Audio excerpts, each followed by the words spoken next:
Assalomu alaykum akalar, ukalar. Sizlarda Toshkentdan Moskva shahriga ketadigan avtobusimizni qonun qoidalar bilan bir qator tanishtirib o'tamiz. Avtobusimiz hozirda Toshkent Qoplonbek tamojniysidan o'tadi. Qoplonbek tamojniyda hamma so'mkalarini tushirib o'tadi. Faqat avtobusda ichida suvlar bo'lsa, suvlar qoldiringlar. Qolgan hamma narsamizni olamiz. Avtobus neytralga attenli kiradi. Passajirlar attenli kiradi. Lentadan o'tkazib Qozog'iston tamojnisidan lentadan o'tganimizdan keyin neytralka degan joyi bor. Neytralkada avtobusni kutib turinglar. Dalchi Qozog'iston territoriyasiga o'tib ketib qolmanglar.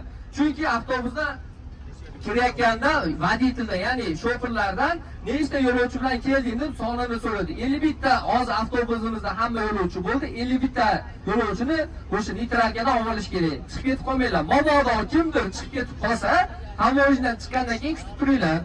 Rossiya tamojnisiga kelganda esa Rossiya tamojnisida yo'lovchilarga so'mkalarni tushirmaslik, vaqtdan tejashlik uchun 300 rubldan tamojniy rasxotimiz bor. U majburiy emas, ixtiyoriy. Har xil. Misol uchun 150 rubldan bo'lishi ham mumkin, 100 rubldan bo'lishi ham mumkin, 300 rubldan. U borganida hal bo'ladi.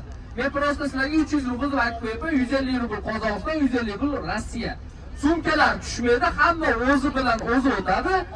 Chiqadi, yana avtobusga o'tiradi, ketadi dalchi. Tamojda kutish holatlari bo'lmaydi. Bu ixtiyoriy, majburiy emas. Keyin agarda kimdir alimenti bo'lsa, O'zbekistondan taqiq qo'yilgan bo'lsa yoki bankdan qandaydir kredit olib taqiq qo'yilgan bo'lsa, hozirda tamojda O'zbekiston o'tkazmasa, u biletga kuyib qoladi.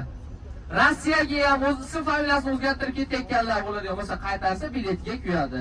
Qizil pasportda pechat yo'q, birinchi marta Rossiya hamda Qozog'iston territoriyasiga kirgan ukalarimizga esa u pasportlarni iloji bo'lsa eski pasportlarni yoki ko'p pasportimizni ili metrkamizni metrka tug'ilganlik haqida guvohnomani через WhatsApp uydagilarga aytib hozirda rasmini tushirtirib olinglar. Chunki Qozog'iston hamda Rossiya tamojnilarida ushbu narsalarni so'raydi.